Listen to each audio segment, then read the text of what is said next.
Assalamualaikum warahmatullahi wabarakatuh. Ikhwatul iman rahimakumullah. Seringkali seseorang dihadapkan dengan masalah yang dimana ia sudah tidak punya harapan atas masalah yang dihadapinya.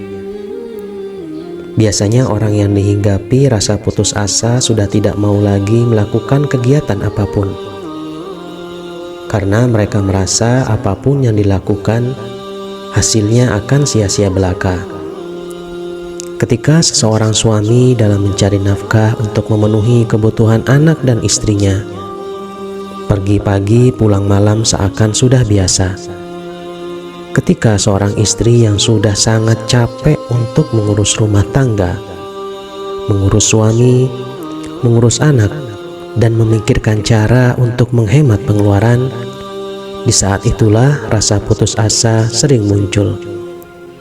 Allah berfirman dalam Al-Quran, "Dan sungguh akan kami berikan cobaan kepadamu dengan sedikit ketakutan, kelaparan, kekurangan harta, jiwa dan buah-buahan.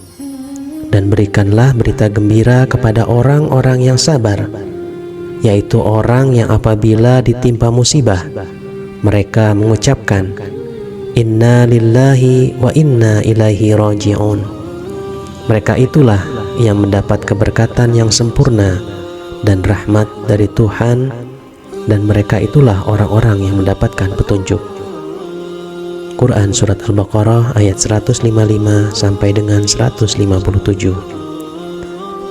Rasulullah SAW juga bersabda, "Sungguh besarnya pahala bersamaan dengan besarnya cobaan. Apabila Allah mencintai suatu kaum, Dia akan menguji mereka. Barang siapa yang rela, maka ia akan mendapatkan ridhonya. Dan barang siapa yang benci, maka ia akan mendapatkan kebenciannya." Hadis riwayat At-Tirmidzi. Dalam riwayat yang lain, Rasulullah juga bersabda, "Janganlah salah seorang dari kalian meninggal kecuali dalam keadaan berbaik sangka kepada Allah Azza wa Jalla." Hadis riwayat Muslim. Ikhwatul iman, semua rasa putus asa yang manusia alami itu adalah bentuk kecintaan Allah kepada hambanya. Tahukah, jika seorang hamba sudah merasa tidak berdaya akan masalah yang dihadapinya, Allah akan membentangkan tangan dan memeluk hambanya tersebut, bagaikan ibu yang memeluk anaknya yang sedang menangis. Dari Abu Musa Abdullah bin Qais al-Ash'ari radhiyallahu an, dari Nabi SAW, beliau bersabda, "Sesungguhnya Allah Ta'ala membentangkan tangannya pada waktu malam untuk menerima taubat orang-orang yang berbuat kesalahan di waktu siang, dan juga membentangkan tangannya di waktu siang untuk menerima taubat orang-orang yang berbuat kesalahan di waktu malam, sampai matahari terbit dari arah barat." Hadis riwayat Muslim. Allah berfirman dalam hadis qudsi, "Apabila seorang hambaku mendekatiku dengan berjalan, maka aku akan mendekatinya dengan berlari. Apabila ia mendekatiku satu jengkal, aku akan mendekatinya satu hasta." Hadis riwayat Bukhari dan Muslim. Ikhwatul iman rahimakumullah, beristighfarlah ketika merasa putus asa. Beristighfarlah ketika semua orang sudah tidak memperdulikan nasib kita. Ingatlah, Allah dan hanya Allah lah yang dapat memberi dan menarik kembali masalah yang kita hadapi.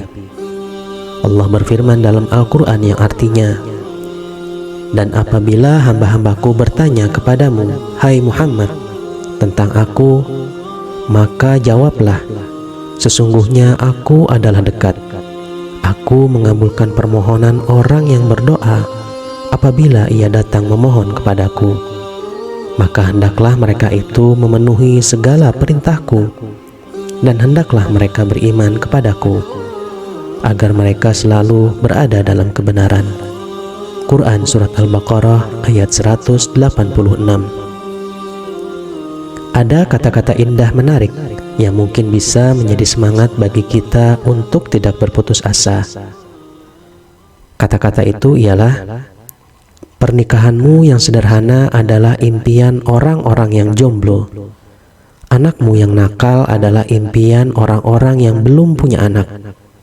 Rumah kecilmu adalah impian orang-orang yang terlantar di jalanan. Hartamu yang sedikit adalah impian orang-orang yang dililit hutang. Kesehatanmu yang berharga adalah impian orang-orang yang sakit. Senyum indahmu adalah impian orang-orang yang bersedih.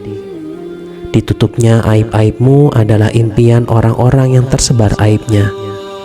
Kebebasan hidupmu adalah impian orang-orang yang di dalam penjara. Tetap semangat dalam menjalani hidup. Semoga kita semua dalam lindungan dan kasih sayang Allah Subhanahu wa Ta'ala. Amin ya Rabbal Alamin. Demikian, semoga bermanfaat. Mohon maaf apabila ada kesalahan. Wallahu a'lam bishawab. Akhirul kalam. Assalamualaikum warahmatullahi wabarakatuh.